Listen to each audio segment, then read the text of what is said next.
역대하 34장 14절로 21절까지 구약성경 704페이지 역대하 34장 14절로 21절 말씀까지 우리 천천히 같이 말씀 먹겠습니다. 시작. 무리가 여호와의 전에 연보한 돈을 꺼낼 때에 제사장 hil기야가 모세에 전한 여호와 율법책을 발견하고 서기관 사반에게 일러 가로되 내가 여호와의 전에서 율법책을 발견하였노라 하고 그 책을 사반에게 주매 사반의 책을 가지고 왕에게 나아가서 복명하여 가로되 왕께서 종들에게 명하신 것을 종들이 다 준행하였나이다. 또 여호와의 전에 있던 돈을 쏟아서 감독자와 공장의 손에 붙였나이다 하고 서기관 사반이 또 왕에게 구하여 가로되 제사장 hil기야가 내게 책을 주되이다 하고 사반이 왕 앞에서 읽으매 왕이 율법의 말씀을 듣자 곧 자기 옷을 찢더라. 왕이 hil기야와 사반의 아들 아히감과 미가의 아들 압돈과 서기관 사반과 왕의 시신 아사야에게 명하여 가로되 너희는 가서 나와 및 이스라엘과 유다의 남은 자를 위하여 이 발견한 책의 말씀에 대하여 여호와께 물으라. 우리 열조가 여호와의 말씀을 지키지 아니하고 이 책에 기록된 모든 것을 준행치 아니하였으므로 여호와께서 우리에게 쏟으신 진노가 크도다. 아멘. 주님께 영광. 주님이 하십니다. 우리 주님이 잘하십니다. 하나님이 300년 전에 미리 알려주고 예비하고 나타나리라 예언한 왕이 요시아입니다. 그 요시아에게 주님 이룰 뜻이 있으니까 그 요시아를 통해서 하나님께서 하고자 하는 일이 있기 때문에 300년 전부터 주님께서 예언하셨고 요시아가 나타나서 내 뜻을 이룰 것이다, 그렇게 알려주신 줄로 믿습니다.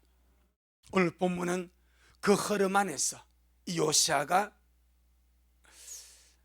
제사장이 성전을 수리하고 보수하고 청소하면서 연복궤를 끊는 가운데 열왕기하 22장에서는 하나님의 성전에서 율법책을 발견했습니다. 그리 나와 이는 좀 더 자세하게 연보한 돈을 꺼낼 때에 그럼 이 율법책이 어디 있었는가? 아마 연복궤 안에 야무지게 감춰 있었던 것 같아. 그 연복궤 안에 있는 돈을 꺼낼 때에 이 율법책을 발견하고 이것을 왕에게 갖다 주고 그리고 사반에게 읽도록 하는 장면입니다. 율법책을 발견한 이 사건을 계기로 유다의 영적 부흥이 일어납니다.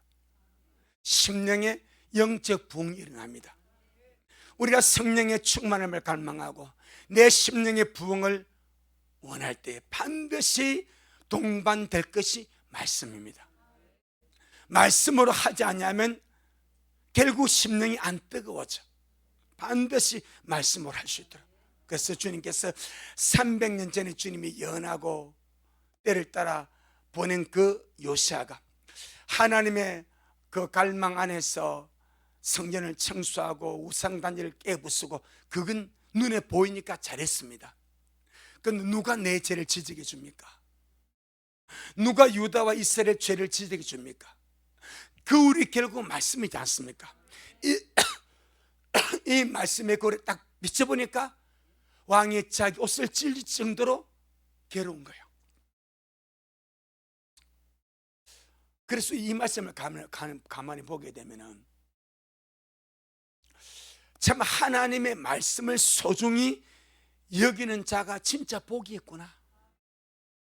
하나님의 말씀을 소중히 생각할 줄 아는 그 자가 진짜 주님 앞에 귀한 자구나. 할렐루야. 그걸 보게 됩니다. 하나님의 말씀은 저와 여러분을 하나님 앞에 합당한 자가 되게 이끌어가고, 아버지가 예비하신 하늘의 복을 우리에게 가져오는 이 통로가 하나님의 말씀입니다. 때문에 우리 늘 하나님의 말씀이 내 안에서, 우리의 가정에서, 우리 미래에서, 우리 모든 삶의 현장에서 영광스럽게 될 수 있도록, 주여, 주의 말씀이 내 영혼 육에서, 우리 가정에서, 우리 교회에서, 우리 모든 삶의 현장에서 영광스럽게 되기를 원합니다. 그 역사를 요시아가 이루는 거예요. 워낙 지은자가 많기 때문에 역대 왕들이 이 요시아의 부흥과 변화와 회개, 이것까지 그 진도를 못 막습니다. 대신에 주님이 다음 시간 너죠, 내가 네 때는 안 해줄게, 이렇게 해버립니다. 참 중요한 원리입니다. 네가 그렇게 내 말씀 앞에 겸비하고 회개하고 내 말씀을 소중히 생각하고 너 자신의 말씀을 통해서 그를 보고 네 가슴을 찢으니까 내가 너는 봐줄게. 그게 노입니다. 네 시대는 내가 심판 안 할게. 네 살았을 동안 너는 내가 진노 안 베풀게. 너는 평안하게 열조의 모시로 들어갈 것이다. 그리고 그 아들의 시대로 넘기지 않습니까? 결국 시드기야가 요시아의 아들 아닙니까? 시드기야, 그 시대가 11년에 유다가 망하지 않습니까? 우리가 하나님의 말씀을 우리가 받을 때에, 하나님의 말씀이 내게 올 때에 이 말씀을 어떻게 받을 것인가? 예레미야서를 보게 되면요, 예레미야가 끊임없이 하나님의 말씀을 선포하지 않습니까? 근데 그때 왕이 아마 요야김이지? 이것이 바룩이 예레미야가 구전으로 말로서 들려준 이 하나님의 말씀을 바룩이 적지 않습니까? 적어가지고 이것을 왕 앞에 읽는데 왕이 칼을 가져오라고 그래요. 그때가 겨울이야.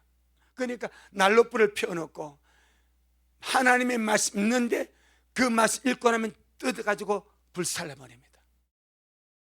얼마나 주님을 직접적으로 거역하고 반역하고 회방하고 하나님의 말씀을 불살라버려. 그런데 요시아는 그 주의 말씀을 들을 때 가슴을 찢고 회개하고, 그러니까 살만하죠. 여러분, 우리의 손에 하나님의 말씀이 있다는 거 진짜 큰 복입니다.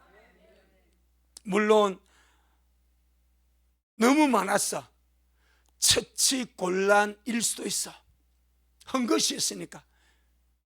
하자면 우리에게 하나님의 말씀이 있고, 손만 뻗으면 주님의 말씀이 있고, 교회든 가정이 어딘지 주의 말씀이 비치더니 그 자체가 하나님의 은혜고 큰 축복이고 놀란 주의 역사입니다. 우리는 반드시 이 영적인 복이 내게 유익이 되도록 그렇게 누리며 가야 될 줄로 믿습니다.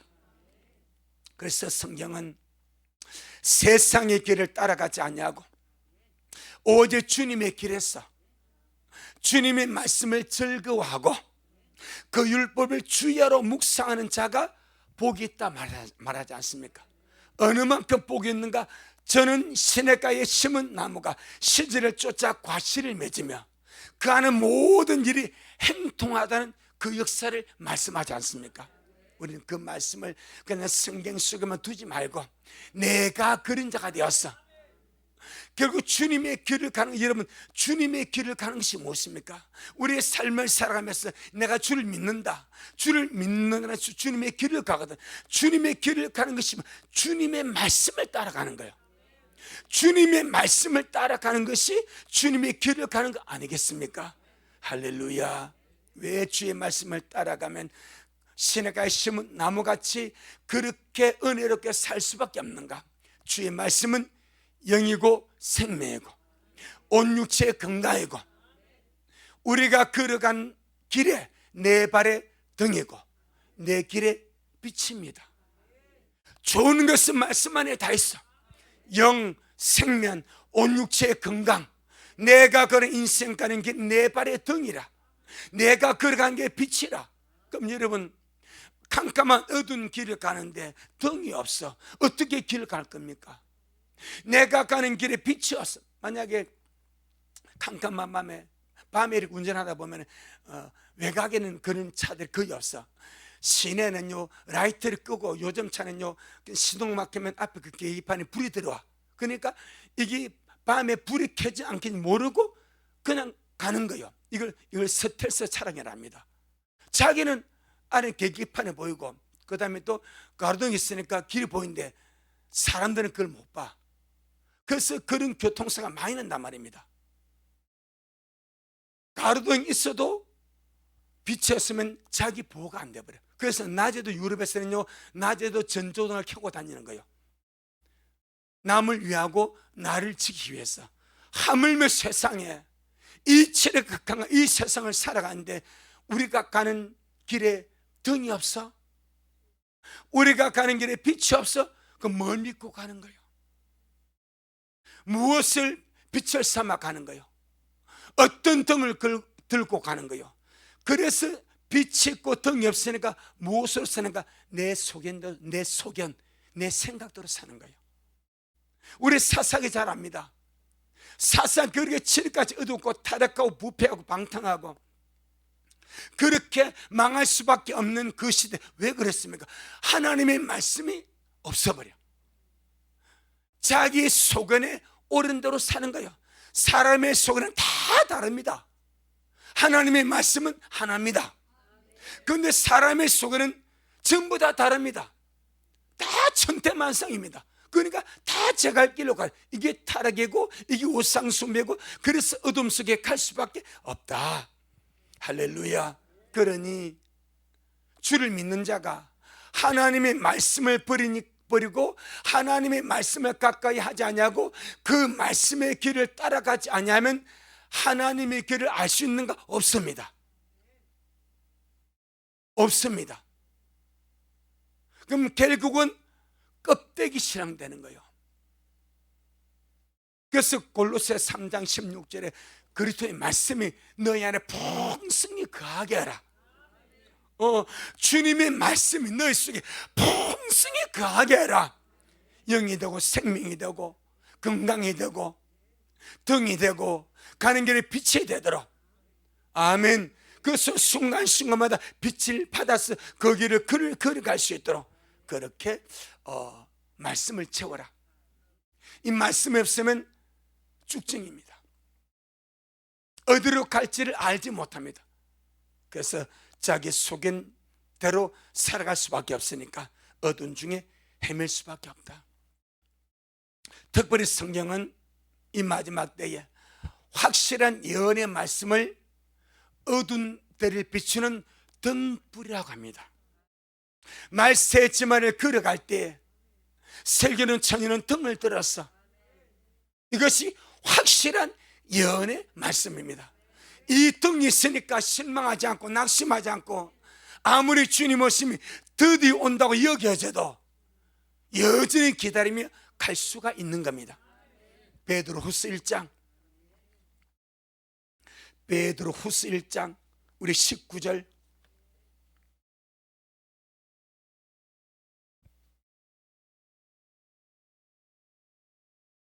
베드로후서 1장 19절 시작. 또 우리에게 더 확실한 예언이 있어 어두운 데 비추는 등불과 같으니 날이 새어 샛별이 너희 마음에 떠오르기까지 너희가 이것을 주의하는 것이 가니라. 확실한 예언의 말씀이 어두운 데 비추는 등불과 같으니 날이 새어 샛별이 너희 마음에 떠오르기까지. 이 샛별은 다시 오시는 주님 아닙니까? 특별히 도지까지 오신 주님, 그 주님이 내 속에 확실하게 자리매김하고 확실하게 기다리는 그 신앙 흐름 안에서 언제나 주의하며 가는 것이 중요하다. 그러니까 확실한 예언의 말씀이 없으면 등불 들고 주님을 기다릴 수는 없어. 일반 인생길은 그냥 말씀으로 걸어갈 수 있습니다. 일반적인 신앙의 인생길은 전체적인 주의 말씀이 내 발의 등이고 내 길에 비치기 때문에 그냥 믿는 삶답게 살아갈 수 있어. 그렇지만 다시 오실 주님께로는 날 이끌어 갈 수 없는 거예요. 왜? 뭐가 없어? 그 등이 없으니까. 다시 오실 주님을 내가 만날 수 있도록 나를 끌고 가는 것이 확실한 예언의 말씀의 등불입니다. 그래서 설교는 처녀는 이 등불을 들었습니다. 어리석은 자는 이 등불이 꺼져가는 거예요. 더디다고 생각되니까, 지친다고 생각되니까 말씀의 확신이 약해지는 거예요. 말씀의 믿음이 식어져 가는 거예요. 그래서 결국 등불이 꺼져가게 되고 기름이 모자라서 남게 되는 그런 우리가 역사를 보게 됩니다. 주님께서 신명기 17장에서 모세 보고 앞으로 너희 백성들이 왕을 요구할 것이다. 왕을 요구할 때에 왕된 자는 이렇게 저렇게 살아야 할 것을 몇 가지로 주님이 말씀을 합니다. 그 중에 주님이 제일 마지막으로 하는 것이 있지 않습니까? 첫째는 말을 얻으려고 애굽으로 보내지 말고, 검은 보화를 탐내지 말고, 여자를 많이 취하지 말고, 마지막으로는 하나님의 말씀을 복사해서 등사해서 항상 옆에 두고 이 말씀의 가르침을 받고 이 말씀의 길을 따라 내게로 오라. 신명기 17장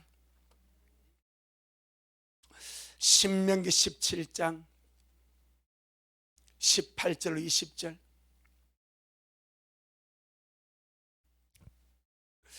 신명기 17장 18절로 20절 네 가지를 말씀하는데, 첫째는 말을 많이 두지 말고, 말을 얻으려고 애굽으로 백성을 돌아가게 하지 말고, 아내를 많이 두어서 네 마음을 미혹해 하지 말고, 은금을 자기를 위해서 많이 쌓지 말라. 마지막으로 말씀을 주목하고 말씀을 기억하고 항상 말씀을 두고 읽어서 말씀의 길을 가라. 이게 주님이 왕에게 주는 마지막 당부입니다. 자, 18절로 19절 시작. 그가 왕위에 오르거든 레위 사람 제사장 앞에 보관한 이 율법서를 등사하여, 이 복사하여 시작. 평생에 자 옆에 두고 읽었어. 그 하나님 여호와 경외하기를 배우며 율법의 모든 말과 이 규례를 지켜 행할 것이라. 그리하면 그의 마음이 그 형제 위에 교만하지 아니하고 이 명령에서 떠나 좌로나 우로나 치우치지 아니하리니 이스라엘 중에서 그와 그의 자손의 왕이 있는 날이 장구하리라. 아멘. 사실 크게 어려운 것이 아닙니다. 왕에게 준 네 가지 주님이 주의 말씀인데 크게 어려운 것이 아닙니다. 말을 많이 얻으려고 애굽으로 보내지 말고 하나님만 의지하라. 아내를 많이 두어서 마음이 미혹해 하지 마라. 은금을 많이 두어서 탐욕 속에 지내지 마라. 그 다음에 마지막에 하나님의 말씀을 늘 가까이 두고 평생을 두고 가서 주의 길을 가라. 네 가지만 해도 네 가지. 그런데 이스라엘과 유다의 수많은 왕들이 왜 우상 숭배합니까? 왜 타락합니까? 왜 패역합니까? 왜 하나님을 그렇게 헌시집같이 버려버립니까? 이유가 딱 하나입니다. 말씀을 버렸기 때문에. 항상 말씀을 옆에 들고 읽고 듣고 묵상하면서 주님의 가르침을 따라갔다면 그 어떻게 주님을 버리겠습니까? 어떻게 타락해서 우상을 섬기겠습니까? 어떻게 하나님을 헌신자같이 버려버리고 하나님의 성전에 우상을 갖다 세우고 하겠습니까? 뭐가 없어서? 말씀이 없는 거예요. 말씀을 옆에 두고 읽지 않고 듣지 않고 깨우침을 받지 않고 말씀의 가르침을 받지 않았기 때문에 결국 어둠 속에 헤매는 거예요. 말씀이 없으면 어둠입니다. 말씀이 없으면 빛이 없습니다. 말씀이 없으면 어둠 중에 행할 수밖에 없습니다. 이는 당연지사입니다. 그래서 하나님 버리는 거예요. 그래서 신앙 버리는 거예요. 그래서 믿음 버리는 거예요. 믿음은 들으면서 나지 않습니까? 오직 말씀에서 믿음이 나는데 이 말씀을 버렸으니, 이 말씀을 듣지 않으니, 이 말씀에 가까이 하지 어디서 믿음이 나겠습니까? 사람의 말에서는 절대로 믿음 안 납니다. 감정에서 믿음 안 납니다. 하나님의 말씀에서 믿음 나는 거요. 하나님의 말씀에서 생명 나는 거요. 이 가장 기본인 것을 사람들이 우습게 보는 거요. 영혼이 걸렸는데, 영혼의 생명이 걸렸는데, 내 구원이 걸렸고, 내 들림이 걸렸고, 주님과 내 관계가 걸려있는데. 아멘. 그래서 오늘 본문에 주님께서 요새에게 주님이 예언하고 작정한 이 왕이 등장하니까 이 요새에게 주님의 율법책을 발견하게 하시고 그 주의 뜻을 이루도록 역사하는 사건이 오늘 본문입니다. 자, 우리 역대하 34장 14절로 19절. 역대하 34장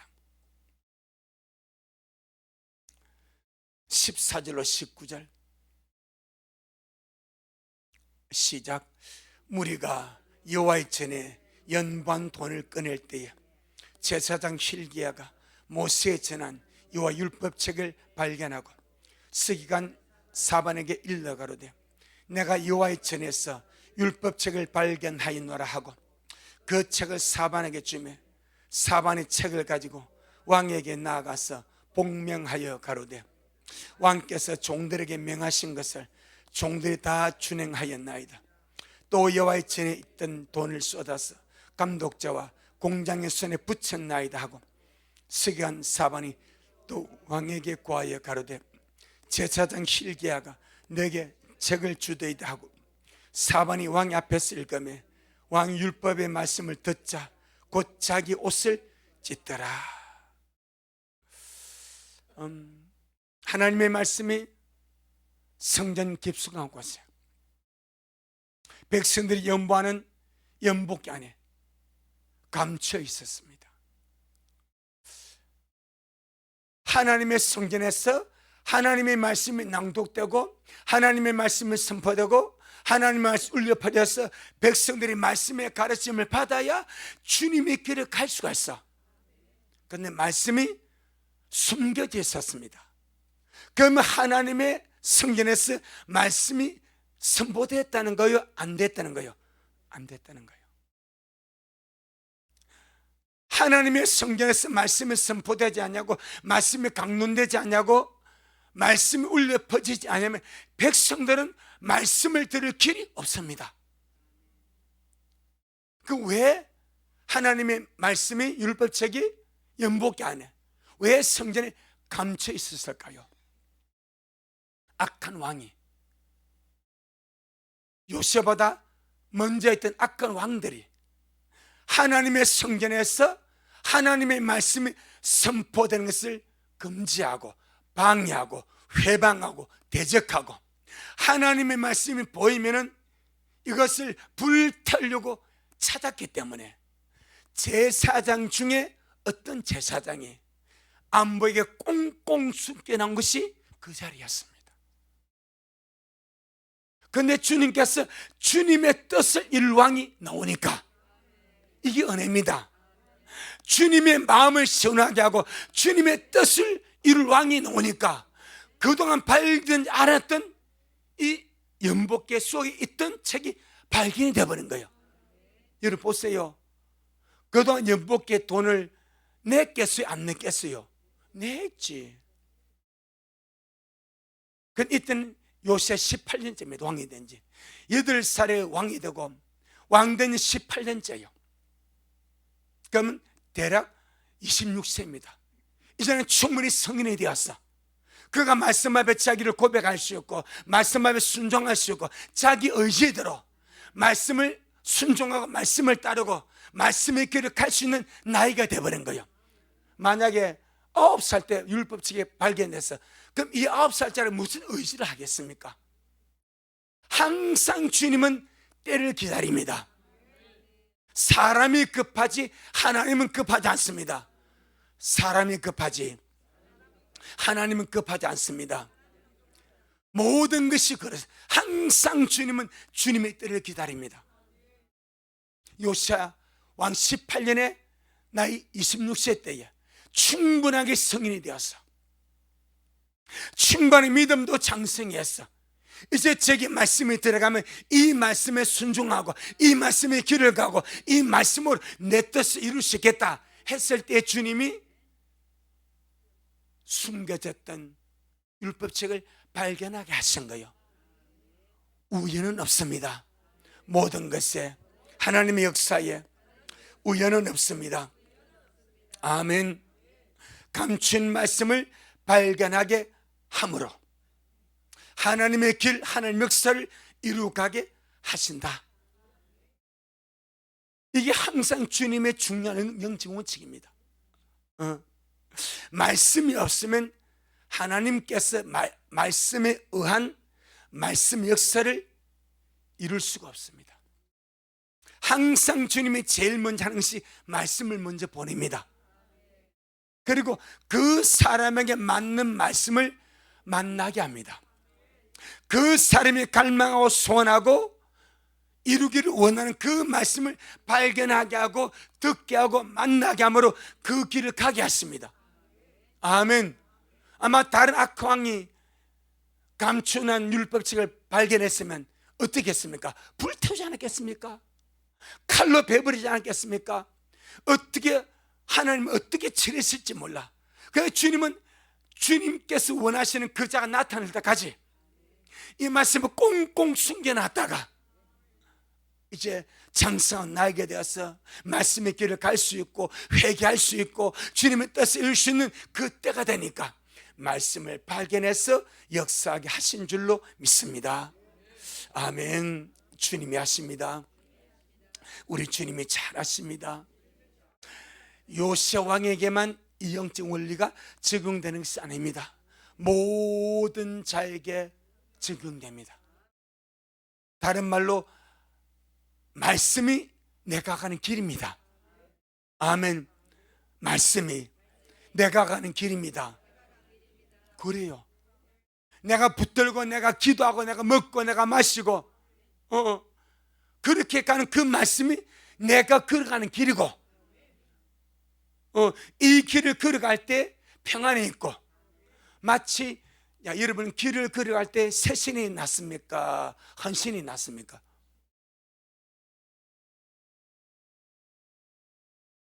헌신도 아니고 새신도 아니고 내 발에 맞는 맞죠? 헌신도 아니고 새신도 아니고 내 발에 딱 맞는 신발. 새신이 맞으면 거기 발이 편해. 헌신이 맞으면 거기 발이 편해. 길을 걸어가면서 제일 중요하신 신발이 맞아야 됩니다. 신발이 맞지 않으면 고통입니다. 얼마나 힘든지 몰라. 그래서 이 사회에서는 일반 구두 신고 편한 신발 신고 운동화 신다 군에 가면 군화를 신어요. 그 군의 뒤꿈치가 다 까져버려. 그러니까 쩔뚝한 애들이 엄청 많아요. 적응을 못하니까. 그러다가 이제 좀 쉬는 시간 되고 하면 또 활동화를 줘. 활동화 신으면 그렇게 더 발이 편해. 안 신던 군화를 신으니까 발이 까지는 거예요. 우리가 길을 걸어가는 것은 말씀은 내 신입니다. 내가 먹고 내가 걸어가는 길이 말씀인데 이 길을 걸어가면 은혜가 있고 평안이 있고 감사가 있고 이것이 내게도 확신한 것이 내가 걸어가는 길이요. 아멘. 주님이 하십니다. 주님이 잘하십니다. 이제 이 왕의 반응을 한번 보도록 하겠습니다. 자, 우리 18절 19절에 시작. 서기관 사반이 또 왕에게 고하여 가로되 제사장 hil기야가 내게 책을 주더이다 하고 사반이 왕의 앞에서 읽으며 왕 율법의 말씀을 듣자 곧 자기 옷을 찢더라.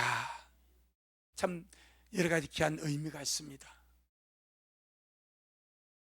자기 옷을 찢을 정도로 요새의 마음이 가난한 거예요. 그런데 말씀 읽어줬어. 설교가 또 아니요. 이 서기관 사반은 기록되어진 율법책을 왕 앞에 읽어준 거예요. 얼마나 이 왕의 마음이 가난한지, 얼마나 왕의 마음이 주님의 말씀 앞에 가난하고 사모하는지, 이 율법을 듣자 곧 옷을 찢어버려. 이것이 무엇입니까? 회개의 표시 아닙니까? 극도로 슬퍼하고 괴로워하고 고통스러워 생각하고, 하나님 말씀은 저런데 내가 그렇게 하지 못한 것은 애통하는 마음, 그 표시가 옷을 찢는 거예요. 하나님의 말씀에 대한 반응이 나를 살립니다. 하나님의 말씀에 대한 반응이 나를 살립니다. 할렐루야. 초대교회 때도 마찬가지라. 제자들이 나가서, 베드로 나가서 말씀을 전하니까 듣는 자들이요, 그럼 우리가 어찌해야 좋겠나, 어찌할까 하면서 답을 구하니까 베드로가 회개하고 주님께 돌아오면 약속한 성령을 받게 된다. 그 하루에 3,000명이 살지 않습니까? 근데 스데반이 동해에 성령의 주문에서 말씀을 전데 하나님의 말씀이 그것에 찔림을 주니까 이빨을 갈면서 돌을 들고 스데반을 쳐 죽이지 않습니까? 똑같은 역사인데 반응이 너무 달라. 여호야김은 하나님의 말씀을 들을 때 기분 나빠서 성이 나서 칼 가지고 말씀을 찢어가지고 불에 살려버려. 그의 아버지 요시아는 하나님의 말씀을 듣자마자 가슴이 아팠어. 회개가 되었어. 그들과 그 나라에 임한 이 하나님의 신 너무 큼을 깨달았어. 옷을 어찌할 바를 모르고 주님 앞에 나가지 않습니까? 할렐루야. 하나님의 말씀을 발견하게 전에는 내 죄가 얼마나 큰지, 유다의 죄가 얼마나 큰지, 조상들의 죄가 얼마나 큰지, 그로 인해서 하나님의 진도가 얼마나 큰지를 알았어요, 몰랐어요? 몰랐습니다. 우상은 처리해야 되겠구나, 거기까지 말았습니다.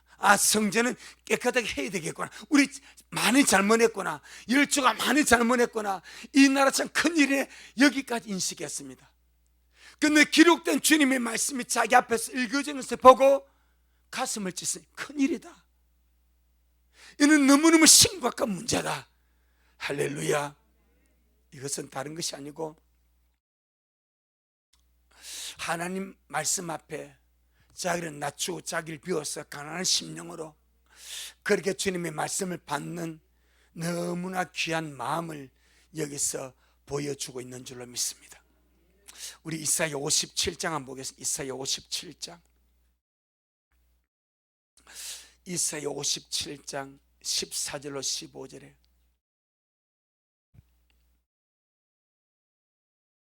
이사야 57장 14절로 15절에 시작. 장차 말하기를 도두고 도두어 길을 수축하여 내 백성의 길에서 거치는 것을 제하여 버리라 하리라. 지존무상하며 영원히 거하며 거룩하다 이름하는 자가 이같이 말씀하시되 내가 높고 거룩한 곳에 거하며 또한 통회하고 마음에 겸손한 자와 함께 거하나니 이는 겸손한 자의 영을 소성케 하며 통회하는 자의 마음을 소성케 하려 함이라.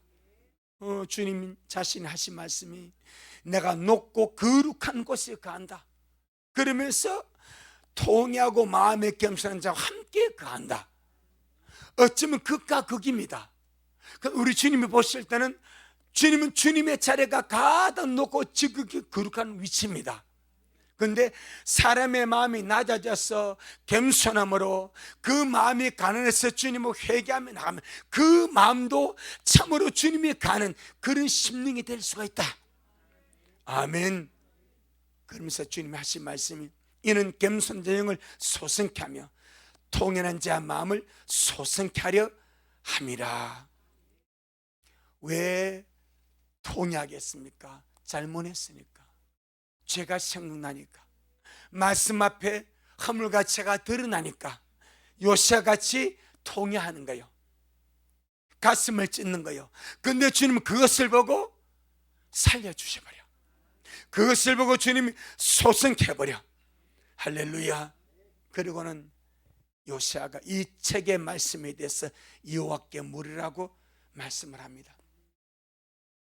아마 이때 발견한 율법책이 모세율법의 창시기부터 신명기까지인데, 율법책 가운데서 이 정도로 요시아가 떨고 우상과 불순종과 죄와 타락에 대해서 저주와 심판을 명령하고 그것을 읽는 자가 떨 수밖에 없는 장이 어디 있습니까? 신명기 28장입니다. 신명기 28장 한번 보겠습니다.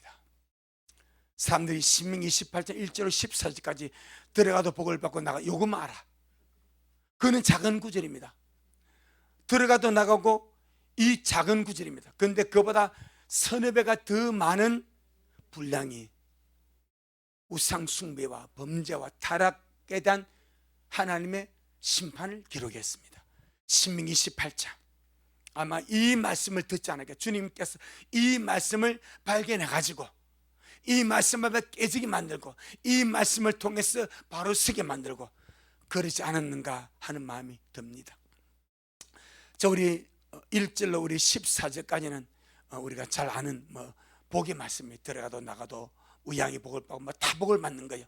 그런데 15절부터 자, 어디까지 있는 거 아니까 15절부터 마지막 끝절까지 68절까지입니다. 어마어마하게 34배가 훨씬 넘는 부분이 타락한 부패, 우상숭배에 대한 하나님의 진노를 설명했습니다. 이걸 듣고는 가슴을 찢지 아니할 수가 없어요. 우리 길게만 보고 마치겠습니다.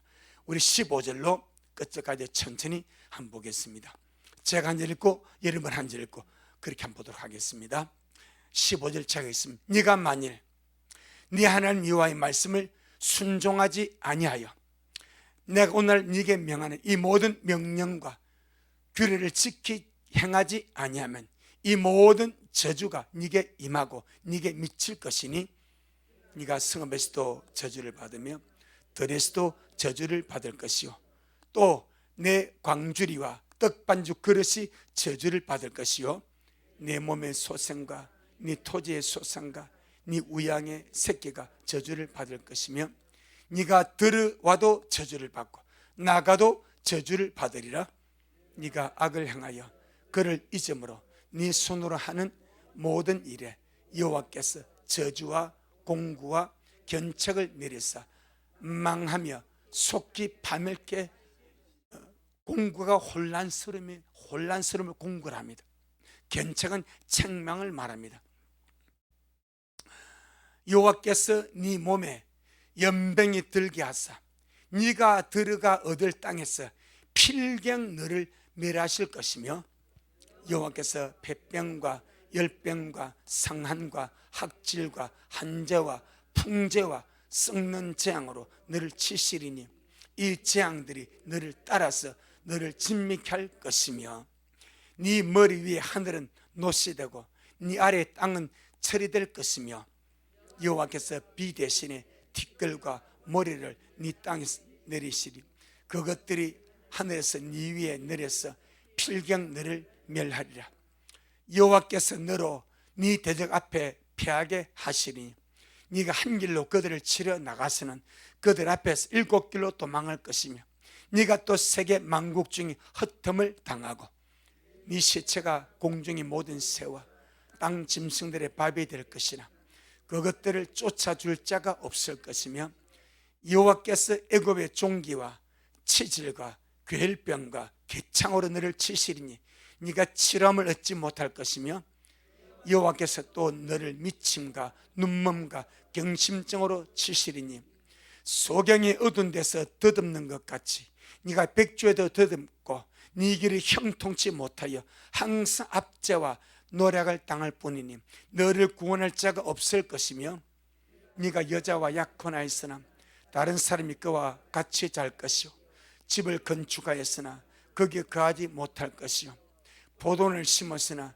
네가 그 과실을 쓰지 못할 것이며 네 소를 네 목전에서 잡았으나 네가 먹지 못할 것이며 네 나귀를 네 목전에서 빼앗아감을 당하여도 도로 찾지 못할 것이며 네 양을 돼지에게 빼앗길 것이나 너를 도와줄 자가 없을 것이며 네 자녀를 다른 민족에게 빼앗기고 종일 생각하고 알아보므로 눈이 쇠하여지나 네 손에 능이 없을 것이며 네 토지 소산과 네 속으로 얻은 것을 네가 알지 못한 민족이 먹겠고 너는 항상 압제와 학대를 받을 뿐이리니 이러므로 네 눈에 보이는 일로 인하여 네가 미치리라. 여호와께서 네 무릎과 다리를 쳐서 고치지 못할 심한 종기로 바라게 하여 발바닥으로 정수리까지 이르게 하시리라. 여호와께서 너와 네가 세울 네 은금을 너와 네 열조가 알지 못한 나라로 끌어가시니 네가 거기서 목석을 만든 다른 신들을 섬길 것이며 여호와께서 너를 끌어가시는 모든 민족 중에서 네가 놀램과 속담과 비방거리가 될 것이라. 네가 많은 종자를 들에 심을지라도 메뚜기가 먹음으로 거둘 것이 적을 것이며 네가 포도를 심고 다스릴지라도 벌레가 먹음으로 포도를 따지 못하고 포도주를 마시지 못할 것이며 내 모든 경내에 감람나무가 있을지라도 그 열매가 떨어지므로 그 기름을 네 몸에 바르지 못할 것이며 네가 자녀를 낳을지라도 그들이 포로가 되므로 네가 잊지 못할 것이며 내 모든 나무와 토지의 소산 메뚜기가 먹을 것이며 너희 중에 우가는 이방인은 점점 높아져서 내 위에 뛰어나고 너는 점점 낮아질 것이며 그는 네게 꿀지라도 너는 그에게 끼지 못하리니 그는 머리가 되고 너는 꼬리가 될 것이라. 네가 네 하나님 여호와의 말씀을 순종치 아니하고 네게 명하신 그 명령과 규례를 지키지 아니하므로 이 모든 저주가 네게 임하고 너를 따르고 네게 미쳐서 필경 너를 멸하니 너와 네 자손에게 영원히 있어서 표적과 감기가 되리라. 네가 모든 것이 풍족하여도 기쁨과 즐거운 마음으로 내 하나님 여호와를 섬기지 아니함을 인하여 네가 줄이고 목마르고 헐벗고 모든 것이 핍절한 중에서 여호와께서 보내사 너를 치게 하실 대적을 섬기게 될 것이 그가 철먹이를 네 목에 메워서 필경 너를 멸할 것이라. 곧 여호와께서 원방에서 땅끝에서 한 민족을 독수리 나름같이 너를 치러 오게 하시리니 이는 네가 그 너를 알지 못하는 민족이요 그 용모가 흉악한 민족이라. 노인을 돌아보지 아니하며 유치를 긍휼히 여기지 아니하며 내 육축의 새끼와 내 토지의 소산을 먹어서 필경은 너를 멸망시키며 또 곡식과 포도주나 기름이나 소의 새끼나 양의 새끼를 너를 위하여 남기지 아니하고 필경은 너를 멸절시키리라. 그들의 전국에서 내 모든 성읍을 에워싸고 네가 의뢰하는 바 높고 견고한 성벽을 다 헐며 내 하나님 여호와께서 내게 주시는 땅의 모든 성읍에서 너를 에워싸리니 네가 돼지에게 에워싸이고 맹렬히 쳐서 곤란케 함을 당하므로 내 하나님 여호와께서 내게 주신 자녀 곧 내 몸의 소생의 고기를 먹을 것이라. 너희 중 유순하고 연약한 남자라도 그 형제와 그 품의 아내와 그 남은 자녀를 질시하여 자기의 먹는 그 자녀의 고기를 그 중 누구에게든지 주지 아니하리니 이는 네 대적이 네 모든 성읍을 에워싸고 맹렬히 너를 쳐서 곤란케 하므로 아무것도 그에게 남음이 없는 영고일 것이며 유순하고 연약한 부녀 그 유순하고 연약하여 그 발바닥으로 땅을 밟아보지도 아니하던 자라도 그 품의 남편과 그 자녀를 질시하여 그 다리 사이에서 나온 태와 자기 난 어린 자식을 가만히 먹으리니 이는 네 돼지기 네 생명을 에워싸고 맹렬히 쳐서 곤란케 함으로 아무것도 얻지 못함이니라. 네가 만일 이 책에 기록한 율법의 모든 말씀을 즉 행하지 아니하고 내 하나님 여호와라 하는 영화롭고 두려운 이름을 경외하지 아니하면 여호와께서 너의 재앙과 네 자손의 재앙을 극렬하게 하시리니 그 재앙이 크고 오래고 그 질병이 중하고 오래일 것이라. 여호와께서 네가 두려워하던 애굽의 모든 질병을 네게로 가져다가 네 몸에 들어붙게 하실 것이며 또 율법책에 기록지 아니한 모든 질병과 모든 재앙을 너의 멸망에까지 여호와께서 네게 내리실 것이니 너희가 하늘의 별같이 많을지라도 내 하나님 여호와의 말씀을 순종치 아니하므로 남은 자가 얼마 되지 못할 것이며 이왕이 여호와께서 너에게 선을 행하시고 너희로 번성케 하시기를 기뻐하시는 같이 이제는 여호와께서 너희를 망하게 하시며 멸하시기를 기뻐하시리니 너희가 들어가 얻는 땅에서 뽑힐 것이요 여호와께서 너를 땅 이 끝에서 저 끝까지 만민 중에 흩으시리니 네가 그곳에서 너와 네 열조에 알지 못하던 목석 우상을 섬길 것이라. 그 열국 중에서 네가 평안함을 얻지 못하면 내 발바닥을 실 곳도 얻지 못하고 오직 여호와께서 거기서 너의 마음으로 떨고 눈으로 쉬하고 정신으로 산란케 하시리니 내 생명이 의심나는 곳에 달린 것 같아서 주야로 두려하면 내 생명을 확신할 수 없을 것이라.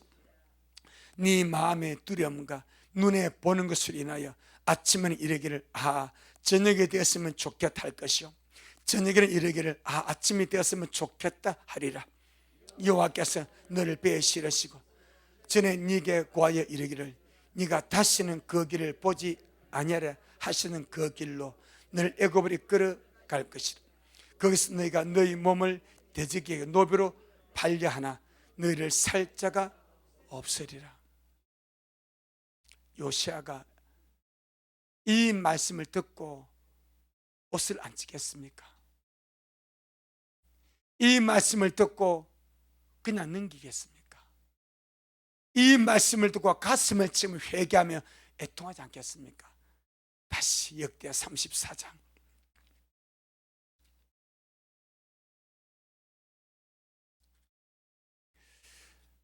21절 딱 이 말씀 나옵니다. 역대하 34장 21절 시작. 너희는 가서 나와 및 이스라엘과 유다의 남은 자를 위하여 이 발견한 책의 말씀에 대하여 여호와께 물으라. 우리 열조가 여호와의 말씀을 지키지 아니하고 이 책에 기록된 모든 것을 준행치 아니하였으므로 여호와께서 우리에게 쏟으신 진노가 크도다. 21절 이 말씀 보게 되면 우리가 방금 읽었던 그 부분을 읽은 것 같아. 그러니까 요시아가 가슴 아칠 수 없는, 옷을 안 찢을 수가 없는 거예요. 왜? 하나님의 진노가 너무 크니까. 갈라디아 3장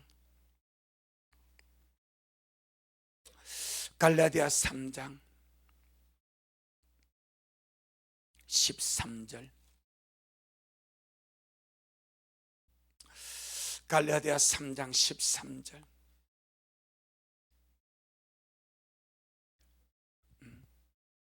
시작.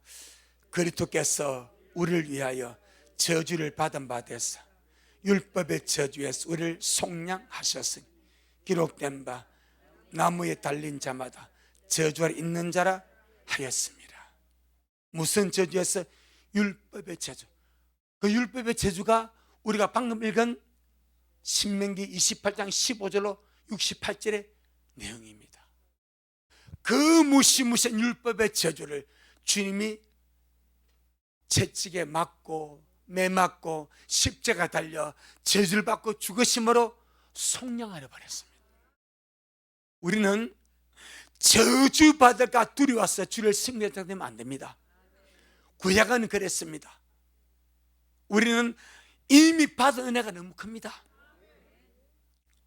저주받을까 싶어서 뭘 하지 말고 이렇게 주님이 나를 사랑하시니, 이렇게 주님이 나를 축복하시니, 이렇게 주님이 나를 귀하게 대우하시니 마땅히 주님을 따르고 마땅히 주님을 섬기고 마땅히 주님을 사랑하고 마땅히 주님께로 가는 것이 마땅하지 않냐 이 말이요. 이 어마어마한 율법의 저주 주님을 다 속량해 버렸어. 십자가에서 2000년 전에.